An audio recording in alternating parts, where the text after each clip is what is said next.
We just got married in Las Vegas and it was amazing and super freaking easy. Here's how we did it and how much it cost.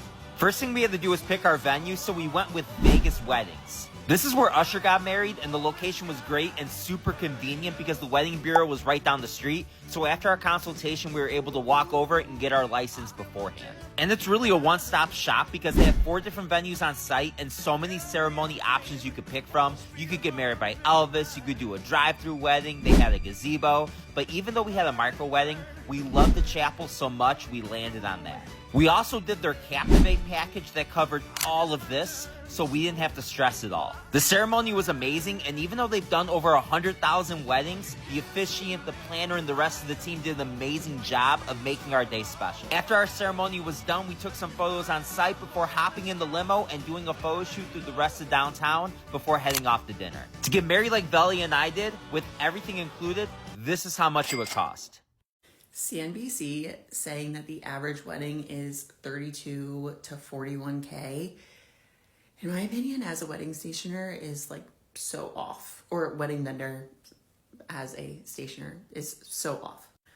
Now, I have been involved in weddings that have exceeded $1 million and have been way under $1 million. But on average, in my experience, I think the average wedding is costing between 80 and 115 to 120K. I know that's like sticker shock and seems like a lot of money, and it is, but weddings add up super fast. Whoever is doing a $32,000 to a $41,000 wedding, I mean, I would love to know like how many people are invited to this, what's the venue like, what was included in it. I can almost guarantee there wasn't custom anything unless the wedding size was like 5. Do you think I'm crazy for having that opinion? Does that feel right to you? Let me know. Okay, bye. Welcome back. And today we're going to be going through the wedding cost in terms of the amounts that people are actually spending for their weddings. So without wasting any more of your time, let's get on with it. Okay, cost breakdown of my wedding. I don't even want to get into this. Okay, I don't know why I'm still huge on the screen thing, but okay. Let's see. Okay, starting with plated meals. So $135 per guest, and we had 135 adults. So it was $18,225. Kids meals were $45 per kid. We had 8 kids, so $360. Deluxe bar was $48 per person, so 135 people, $6,480. The venue itself, $4,998. Damage deposit was $1,000, and I got that back. Praise. Upgraded ceremony chairs because I liked these nicer chairs. They were at $1.25. 142 chairs, so $177.50. Fruit platter for mine and my husband's getting ready suites, $19 per suite, so $38. They gave me an additional hour of getting ready time in the suite for free. Love them. 3 bottles of Prosecco and 2 types of juice. For mimosas, $149. Vendor meals, $65 per person. There were 9 people, so what was that? $585. 6-pack of beer for the groom's getting ready suite, $42 for 7 of them, so $294. Grand total of just the venue stuff, $41,834.39. I can do a part 2 on all the other things that I paid for as well. So let me know if you want that. Let's do another wedding cost breakdown for a wedding that I did earlier this year in 2025 for 200 guests. This wedding was on a Saturday. They also did multiple events, and the venue was in LA. So let's get into it. Flowers was $8,123. We did a pretty lush arch, and then we had flower centerpieces, and we pretty much had like flowers all around. So I feel like this was a pretty good price for that. Food and beverage was $52,000. Rentals was $15,000. I think the venue did include a few things like basic rentals, but we did upgrade a lot of stuff. So we did upgrade like tables, chairs, etc., etc. The venue itself was $23,000, and like I said, it did include basic rentals, but we didn't use a lot of it, so I would say this is a pretty hefty venue fee.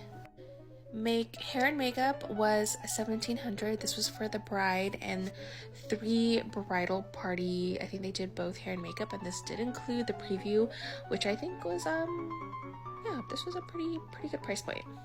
They did welcome drinks for 150 guests. This was at a brewery, and so for this whole thing, I don't think this included food, was $7,000. Content creator was $1,000. Their hotel night for 2 nights, and this is where hair and makeup took place, was $1,500. Video was $5,500. Photo was $4,500, which I think is pretty cheap, and I actually think video was a lot better than photo. Save the dates, the printing price point was $350, and the couple had designed the save the date themselves, and then our fee was $10,000. So all in all, the total for all of this stuff came out to $132. So what I've realized is that weddings are very expensive. So I am currently planning a wedding with my partner. So this is why I found it to be very interesting. As you can see in my hand, I don't have a ring yet.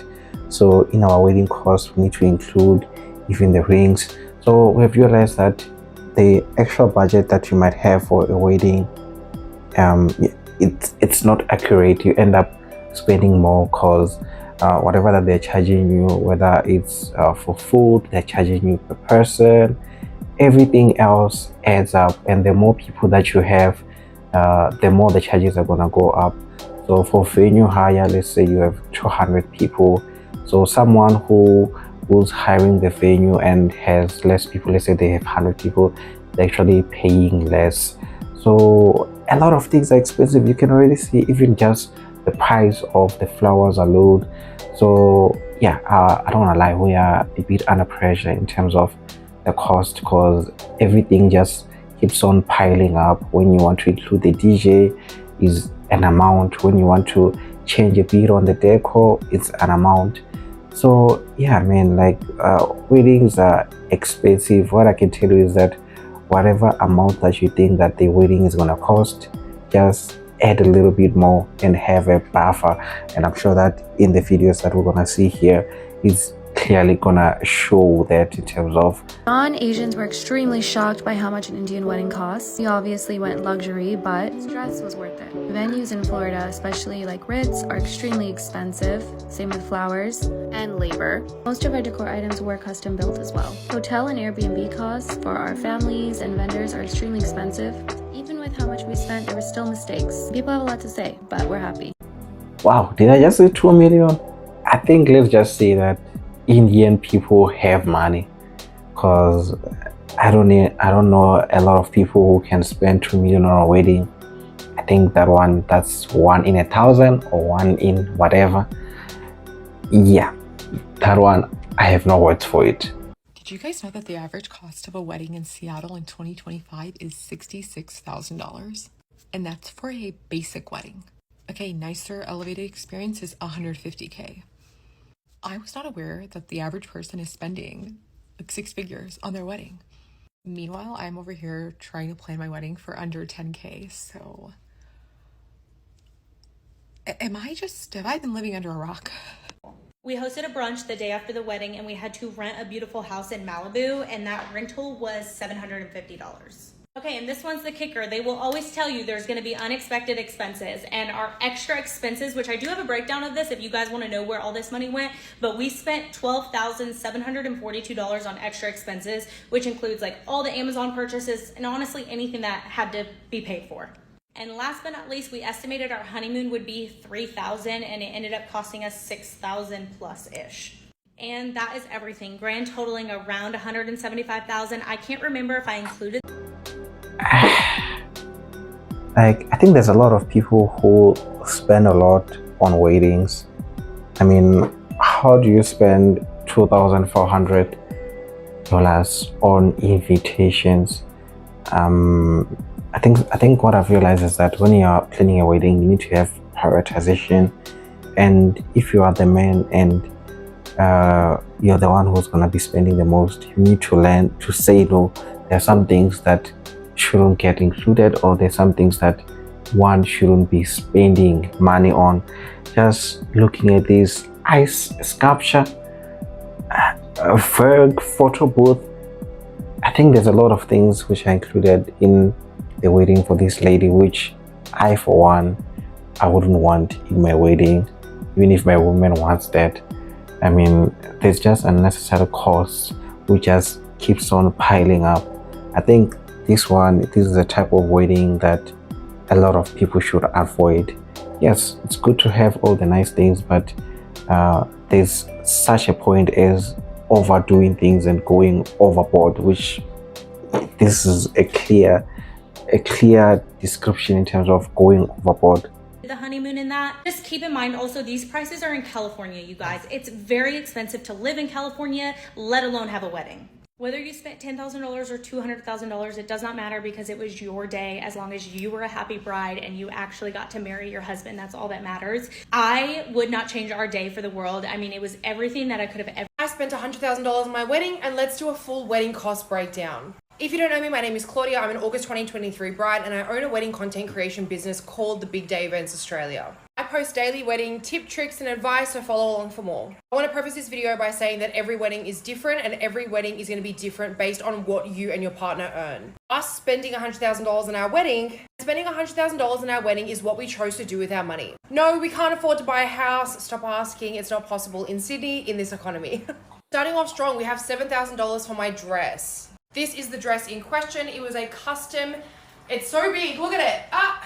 It's a custom Karen Willis Holmes dress, and I don't regret a single cent that I spent on it. I've been dreaming of that for my whole life, so that is the dress I got. You can find more of the dress on my Instagram and on my TikTok. Bridesmaids dresses were from Birdie Gray. They cost $450. My venue, Ravensthorpe Estate, was $20,000. Flowers were $7,500. Is that an exorbitant amount? Yes. Was I happy to pay it? Yes. Did the flowers look beautiful? Yes. Photography, $4,500. Would have paid more for Hank Paul photography. He was absolutely insane. Videography, Blake Kirby Weddings. He was a friend of mine. Honestly, slayed. $1,800 for makeup for 10 of us. Honestly, amazing price. Chloe Day MUA.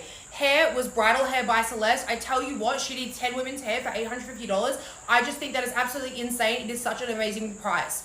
Jewelry, $250. I only bought earrings. And I bought jewelry for the girls as well. Hens party, yes, I paid for my... So, we're not paying so much for all these flowers.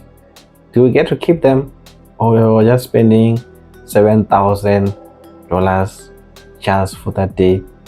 And after, you just get to go home, and whoever was doing decor, then they take those flowers, maybe they recycle them, maybe the next day if they have another wedding, then they take the same flowers and they take them. Amen. I think there's just some expenses which don't make sense, especially in my brain, to be honest. I think this is one of them. And yeah, let's listen to more stories, and just to see in terms of how people are spending their money, their hard-earned money, on weddings. Did you guys know that the average cost of a wedding in Seattle in 2025 is $66,000? And that's for a basic wedding. Okay, nicer elevated experience is $150K. I was not aware that the average person is spending like 6 figures on their wedding. Meanwhile, I'm over here trying to plan my wedding for under 10K, so... have I been living under a rock? Someone recently told me that I wasn't going to have a wedding without spending $100K, and I thought that they were delusional, and I just wanted to say that they were right. The portion of my wedding that will include the venue, if I do the full service route, will probably be anywhere between 60 to 70K, because I'm having a 175 to 200 plus-ish person wedding in the Westchester, New York area. And then when you put flowers, photography, I want to get a content creator, the dress, I do think that the total will probably be very close to 100,000, hopefully less, but you never know. I will say that I refuse to pay 100,000 just for food and beverage. There's so many venues to choose from that offer different things. Just because a place has a cheaper quote, what they actually put into that package could be a huge deciding factor, even if it is a little bit more, because they throw in a lot of extras. I will take everyone along for the journey. We're going to see 3 venues at the end of February. I promise to be as transparent about everything as I always am. And I have a unique idea for like bridesmaids and stuff, but I won't get into that until like I'm actually engaged, because if you didn't know, I'm not engaged. Picked out my stone this weekend though, and we're gonna custom make it. So it's gonna be a little bit more of a process because I need to like source the diamonds and stuff. I'll post everything in regards to that, and I can't wait to. I think in terms of weddings, people should stop taking advice from influencers, especially a lot of people that we're seeing here. This is what I call living outside of reality, because in reality you can spend way less and still have a wedding. You don't need to spend all these big amounts to have a wedding, because honestly that's not how it's supposed to be. You're supposed to be able to spend a reasonable amount and still be having a wedding of your choice. And in terms of my advice is that a person needs to do a lot of quotations. So if you know that you're getting married next year, you need to start this year looking at the venues, looking at each price, and have a spreadsheet and know a breakdown of each, that in terms of these amounts, this is how much we can spend, and is it within our affordability? Where can we cut the cost, or what can we do for ourselves? Because there's a lot of things that you will find that you don't need someone to do, or you don't need to pay $10,000 for a wedding planner, and you can actually plan yourself. Yeah, it's not bad that you can release stress from yourself when knowing that you have someone who's doing everything for yourself. But at the same time, if you are planning in time, then you can have less stress because you have a lot of days to plan, and you can have maybe a couple of months to save, or for a year. So that's something that people should consider when they're planning for a wedding, because god damn, like weddings are expensive, man. The way that things are going, a lot of people are not gonna have wedding ceremonies. And yeah, man, I think this is all that I have in store for you. And don't forget to like and subscribe on your way out, and enjoy the last video. And this is all from my side.